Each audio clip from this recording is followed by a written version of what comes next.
Do not change your diet or exercise level without guidance from your medical doctor if you have health problems or are on medication. Do not change your medications without the guidance of your medical doctor. The information in this video is general information about your health and is not to be taken as professional advice or serve as a substitute for medical attention. The advice in this video is directed toward reasonably healthy adults. Individual needs do vary, and for those with special considerations or needs, for children and pregnant women, modifications may be necessary and should be made under guidance of your medical doctor or registered dietitian. Welcome to Let Food Be Your Medicine with Dr. Terry Shintani. Dr. Shintani has received worldwide recognition for his highly acclaimed work in treating diet-related illnesses. Through his program entitled Eat More, Weigh Less, the Hawaii Diet, he has helped thousands of patients enjoy the benefits of weight loss and improved health. Now, let's join Dr. Shintani in the ballroom of the Ilokai Hotel in Honolulu, Hawaii, as he presents Let Food Be Your Medicine. How many of you are interested in controlling cholesterol with diet? Very good. How many of you are interested in controlling blood pressure with diet? Okay, very good. How many of you are interested in controlling blood sugar with diet? Okay. How many of you are here just because you want to learn how to eat twice as much food and still lose weight?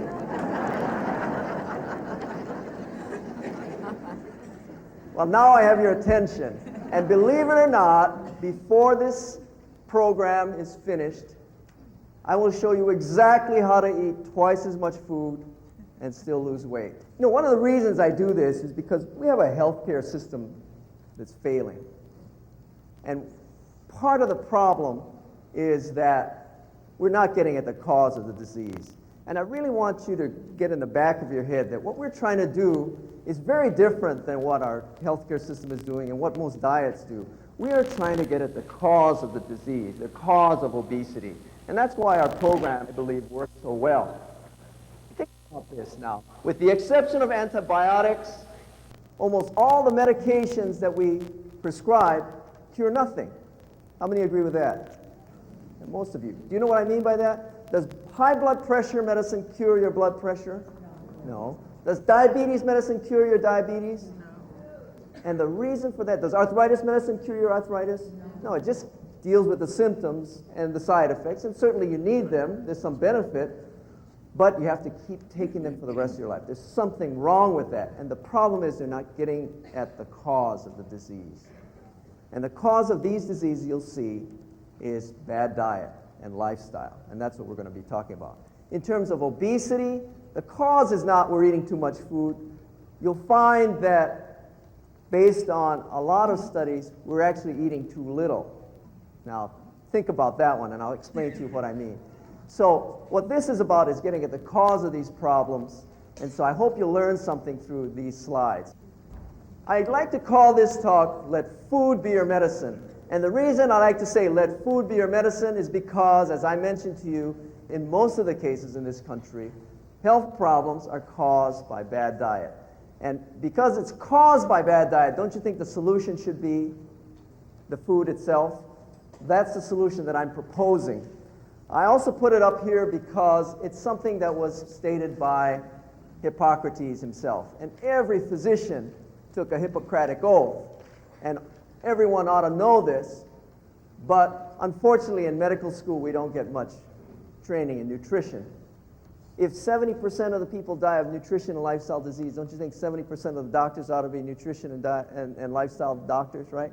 Unfortunately, they don't train us that way. They train us to make diagnoses, give out medications, schedule and prescribe procedures, but very little on how to treat the disease or prevent the disease through nutrition. So I say let food be your medicine. It's a heck of a lot less expensive because you got to eat anyway, right? You remember the reaction we got when I said, how many of you want to eat twice as much and still lose weight? That reaction is universal. I've given this lecture as far east as Cornell University, as far west as Hokkaido, Japan. Crosses all language barriers. I gave a talk in Schaumburg, Illinois at Motorola University where there are 90 people from 91 different countries there. Same reaction. They laugh nervously that, yeah, I think I'd rather eat twice as much, and still they're concerned about their weight as much as or more than their health. But that's fine, because actually it's related. Because you see, as your body mass index goes up, that is your weight to height ratio, all-cause mortality goes up. And we separate this out for smoking and non-smokers. It's the same thing. When you get too much overweight, you start having higher risk of many diseases. And the way we look at it at the Eat More, Weigh Less program is that being overweight is an early sign of being unhealthy. And so what we do, rather than just dealing with your weight, what we try to do is we try to get you as healthy as you can be, and then the weight comes off automatically. No counting calories, no limiting portion sizes, no struggling with foods that pills and powders that you can't possibly stay on for the rest of your life. We just try to do it naturally and in a healthy way.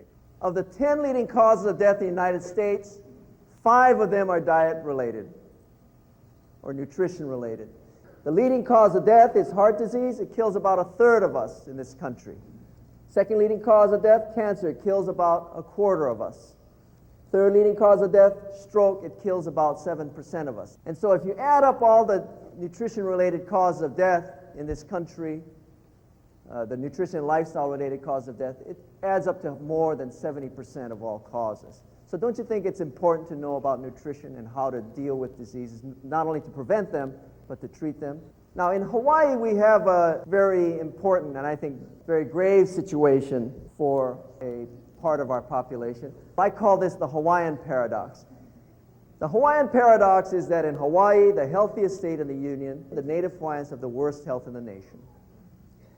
The worst health in the nation, and we need to do something about that. That's one of the reasons I started my work in Waianae, which is the largest native Hawaiian population. Here's the national rate of heart disease, and here it is for pure Hawaiians. It's 178% higher mortality for pure Hawaiians. For cancer, it's 126% higher for cancer than the national average. For stroke, 146% higher than the national average. And for diabetes, a rather staggering 588% higher than the national average. And even if you're part Hawaiian, you have a significant excess mortality, over a mortality rate which is already too high. This figure is the national average. That's way too high already. Nearly a third of us are dying of heart disease. But the native Hawaiians have it much worse, which is one of the reasons I wanted to work with them. What was really interesting, though, in the process of that, we also have a great lesson to learn, all of us, because what's happening to the native Hawaiians actually is happening to everyone in this country. We're having way too much heart disease, and it's just exaggerated in the native Hawaiian population. When we go to the supermarket, 70% of the food is not real food anymore. Maybe 80%. It's all in packages. You know why they package food? Shelf life, right? Right? They put food into a form where it can stay on the shelf for a long time. So they make money. Is it for your health? If there was truth in advertising, they should call hot dogs fat dogs. If there was truth in advertising, hamburgers would not be called hamburgers, because an average hamburger patty is about 74% fat. It should be called a lard burger. But they're fooling you in too many ways. Now let's see what's wrong with dieting and what's wrong with our food supply in America. In ancient times, most of us had a diet that was about 10% fat. It was mostly complex carbohydrates, starches, about 78%, and it varied from culture to culture. But our diets were very low in fat, low in sugar, and almost all of our protein, or most of our proteins, came from plant sources. Today, maybe in the last 100, 120 years or so, it's changed drastically. Now we eat a diet that's somewhere between 36 to 42% fat. We eat a lot more sugar. Whole complex carbohydrates is no longer the main source of calories. It's down to less than 29%. And most of our protein now comes from animal sources, flesh sources, rather than plants. A drastic change. Now, you see how different this is from this? We were eating this way for millennia, thousands and thousands of years. And all of a sudden we change to this diet. Don't you think something might go wrong? Human bodies weren't made for this kind of food. Let me give you another analogy. How many of you have driven an unleaded gas car? Well, just about everybody, right, who's driven a car. How many of you would ever stick diesel in it? I don't see. Look around. There's not one hand going up. Right? Nobody's that dumb, right? And yet we have a whole nation full of people with unleaded gas bodies putting diesel in it and wondering why something is going wrong. If you stuck diesel in your unleaded gas car, something went wrong, would you wonder? No. Would you try to buy an expensive pill to stick in there every day to see if it would make it work better? Well, that would be a waste of money, right? What you should do is put the right fuel in. That's what we're talking about. Here's 2 plates of food. Okay? See this on the left-hand side? Burger, fries, and a shake. Right? How many in this room could eat this in one sitting? Oh, if you didn't raise your hand, you're lying, you know. Everybody can eat that in one sitting. You might not want to eat that, but everybody can eat that in one sitting. You see it all the time. Now, be careful with this answer because this is a large turkey platter. How many can eat this in one sitting? Few people think they can. This is 4 pounds of food. It's pretty hard. It's pretty hard to eat that much in one sitting. You might be able to eat it, but it would take you a while. And in one sitting, it'd be pretty hard. Okay? Now, let's see if you're paying attention. What is similar about this plate and this plate? Same calories, right? Right? You guys all learn very quickly. You learn very fast. But you're all wrong. You see? This is less calories. This is 1,195 calories. It's almost 1,200 calories. This is 1,125 calories. But you see, if you look at the gram weight, this is 3 times as much food. It's 1,800 grams compared to 600 grams. Remember I said I would show you how to eat twice as much food and still lose weight? Well, this is an example of 3 times as much food. And in this plate, I put a piece of pumpkin pie to show you that you could cheat and still do okay with this approach. Because everybody's going to cheat a little bit, or most people will. You see, this is the basic fact that's neglected by most diets. They forget about the weight of the food, the volume of the food. They talk about calories and nutrients and fat grams and protein. They even talk about micronutrients, beta-carotene. But they forget about the basic form and weight of the food, that you need to stretch your stomach out. Right? Do you know what happens to people when they eat this? After they've eaten it, they're still hungry. And then they want to order ice cream or something. It happens all the time, right? You know what would happen if you ate all this? You'd be full to the gills. You know? You wouldn't want to eat for a while. And that's your natural hunger mechanism working. That's what we're talking about. We actually have a table at the back of the book. It's called the Eat More Index. And the Eat More Index actually is a representation of the number of pounds it takes to provide you 1 day's worth of calories. And it's based on 2,500 calories, which is roughly what an average inactive man or average active woman would consume. And it just gives you an idea of how much food it would take to provide you that many calories so that you know what foods are going to fill your stomach up and what foods are going to leave it empty. And you'll see examples here. I mentioned apples, potatoes, corn. Another example that I didn't mention was rice. How many of you like rice? Well, that's Hawaii for you, right?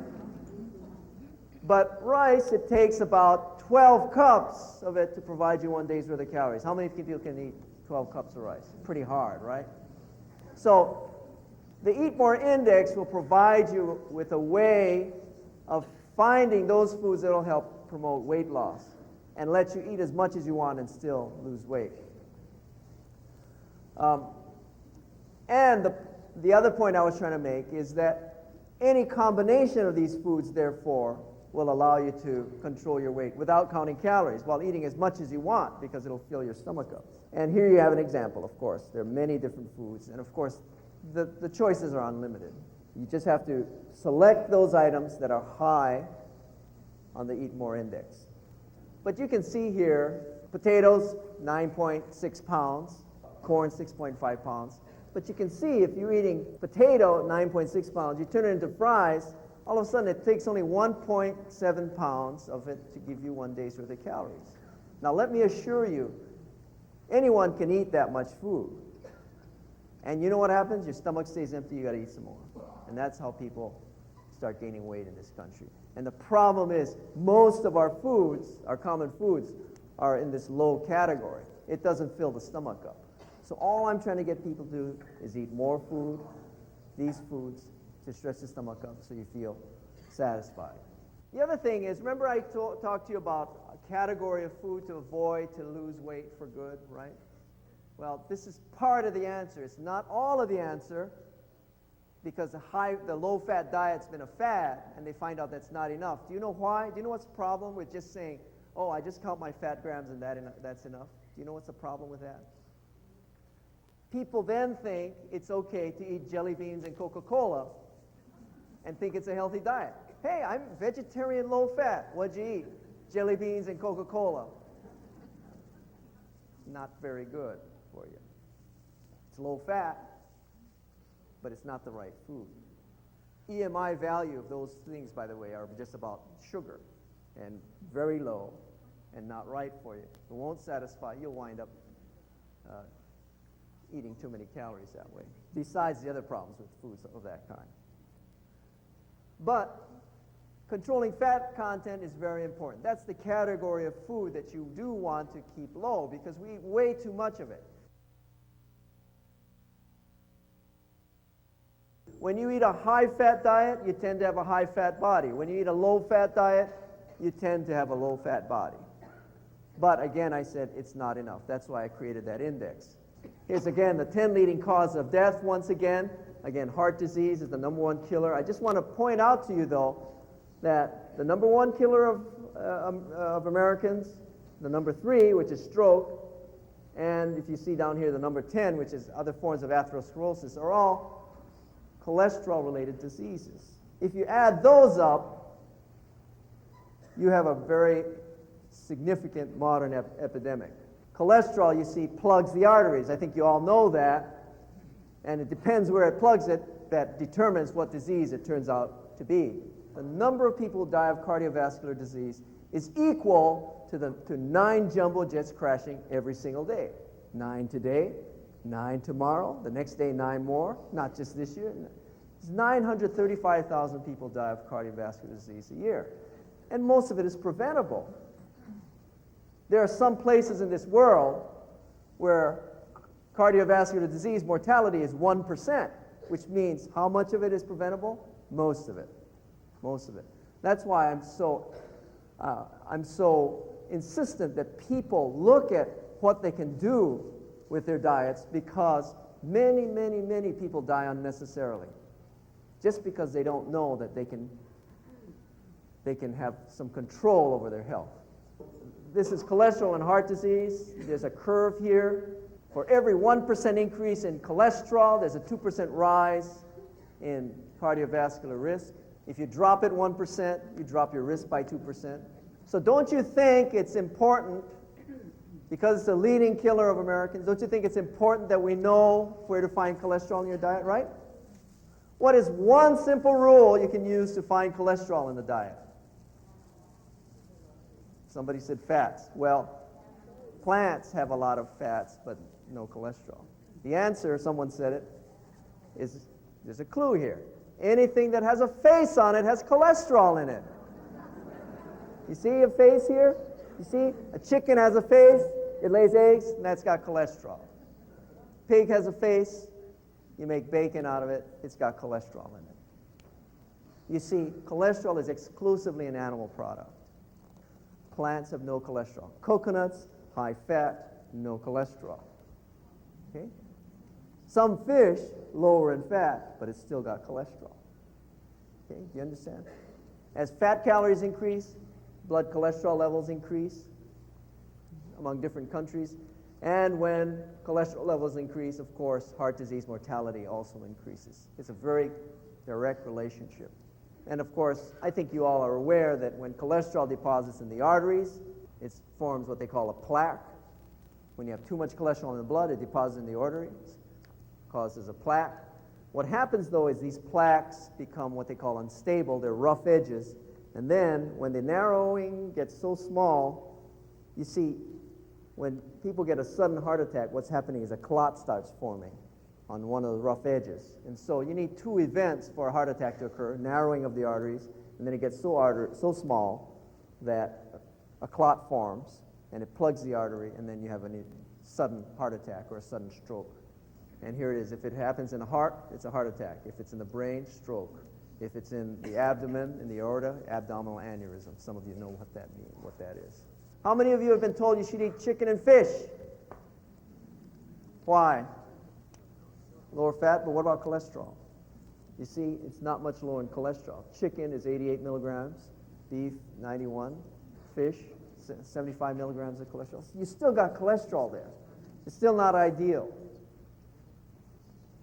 To be sure, it's better to eat lower fat, and the fish oils are better than animal oils, but make no mistake that if you have a cholesterol problem, this will contribute to it. In 1981, the National Cancer Institute finally contained a report which they agreed with, that diet is the #1 cause of cancer. It's ahead of smoking. And some people believe that as much as 70% of all cancers are diet-related. And here's part of the reason why. Here's a comparison between fat consumption and breast cancer mortality. If you look at it in Japan, 1 out of 88 women get breast cancer. In America, 1 out of 8. It's about 1,000% higher, almost 10 times as high. And look what's different. Our dietary fat intake is different. For the men, as far as prostate cancer goes, Japan, low rate of prostate cancer. In the U.S., higher fat diet, high rate of prostate cancer, almost 10 times as high. For cancer of the colon, high fat diet, higher rates of cancer of the colon. And these are the common cancers that we see. So you see the change in diet affects more than heart disease. I get worried when an expert talks about, well, this is healthy because your heart disease rate is low, and then they don't talk about your cancer risk. I think that's very, I think it's irresponsible not to look at all of the diseases. The cause is not well understood, and there's evidence that dietary fat is what causes diabetes and obesity more than just eating sugar. If you look at the comparison between Japan, Hawaii, and the mainland, you can see here they have a low-fat diet in Japan, low rate of diabetes. Japanese move to Hawaii, eat a high-fat diet, 300% rise in diabetes rate. They move to Washington, higher fat diet, 400% rise in diabetes. So you see, all of these are examples of how putting the wrong fuel in the body creates the onset of all of these problems, these diseases. If you look at that analogy that I gave you about putting diesel in an unleaded gas body, then it starts to make sense, doesn't it? Why we have these high rates of diseases. And conversely, if you change the diet back, these diseases should start disappearing. And that's what we've documented. In the Waianae diet program, what we did was we worked with 21 native Hawaiians and fed them a traditional Hawaiian diet. All of my programs are whole person programs. We talk about nutrition and diet today, but I just want you to know that we never talk about it in isolation when we apply it in our programs. We believe spiritual, mental, emotional, physical aspects are important as well. But today we're talking mostly about how to eat more and weigh less, so we'll talk about that. But I just want you to be aware of that. We fed them traditional staples such as poi, taro, breadfruit, sweet potato, some limu, a little bit of fish, as close to the traditional diet as possible. And while eating as much as they wanted, they lost an average of 17.1 pounds in 3 weeks. No calorie restriction. And we demonstrated they actually ate more food, but still weighed less. Cholesterol's improved. Cholesterol ratio improved. Blood fats improved. Blood sugar came under better control. Another one of our participants who was on 90 units of insulin, we took her off the insulin within 10 days, and she no longer needs the insulin. She takes 1 pill now, and that's all. A lot better than sticking yourself twice a day with a needle. Doesn't work for everyone, but for some people it works very dramatically. So for those of you who are on medication, especially for diabetes, for heart conditions, high blood pressure, if you decide to do this strictly, be very careful that you read that warning in the book, that you check with your doctor. Because what happens in some people is they become healthy so quickly that their medications become dangerous. For example, on one of my programs, I had somebody who had diabetes, who was on 55 units of insulin. By that afternoon, she was running 200s in the morning. By that afternoon, for the first time in her life, it dropped all the way down to 47. And she had actually a hypoglycemic reaction. I had to give her a can of juice so that she felt okay. So it's just to let you know, on one hand, that this can be very effective, and on the other hand, to caution you to be careful if you're on medications, because most medications are nothing to play with. That's why you need to check with your doctor before doing anything. Just to show you that many people have improved, not just one individual. These are the examples from the first program of people whose blood sugars improved from the second group, and we have series now. I think we've done this about 19 different times in a tightly controlled group, and we show consistent results. Here's some of the things you can do to control cholesterol. Probably the most important thing is actually controlling saturated fat, because that raises cholesterol the most. Next thing, of course, is to control dietary cholesterol. Of course, cutting down animal products. For people who have a problem with cholesterol, who are at risk for heart disease, the ideal diet is a no cholesterol diet. I can't say it any other way. That's the ideal, right? A no cholesterol diet. Somebody said, well, how much chicken and fish can I eat? And I said, you know, if you had lung disease, how many cigarettes do you think you ought to smoke? Right? The answer is none, right? As few as possible. So that's the way I look at cholesterol. Total fat also affects cholesterol. The more fat you take in, the higher your cholesterol. Soluble fiber helps take cholesterol out of the system, and of course antioxidants. Antioxidants, they talk about that a lot. In terms of heart disease, probably the best antioxidant, vitamin E. I say get it through whole grains.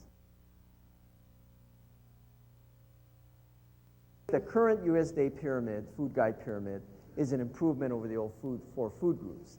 However, they still allow 2 to 3 servings of dairy, 2 to 3 servings of meat per day.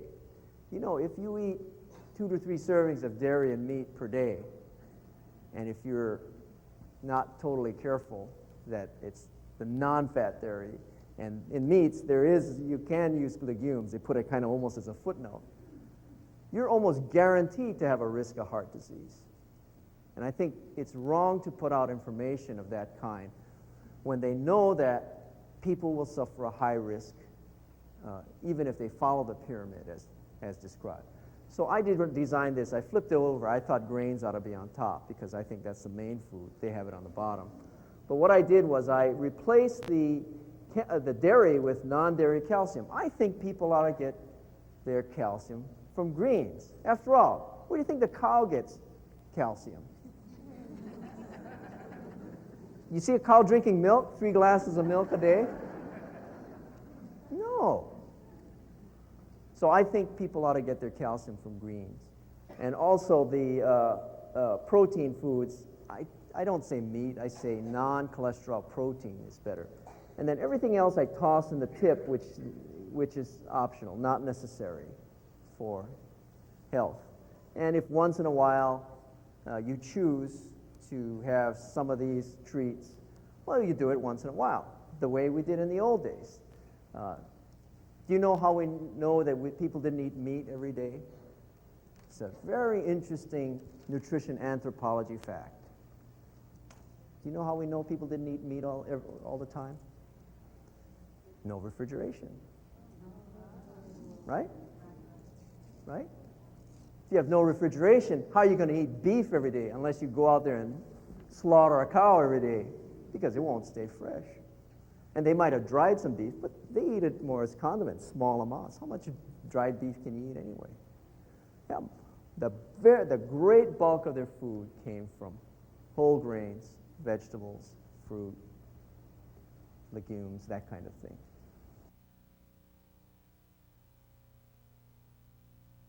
How many of you would like to learn how to lose weight while you sleep?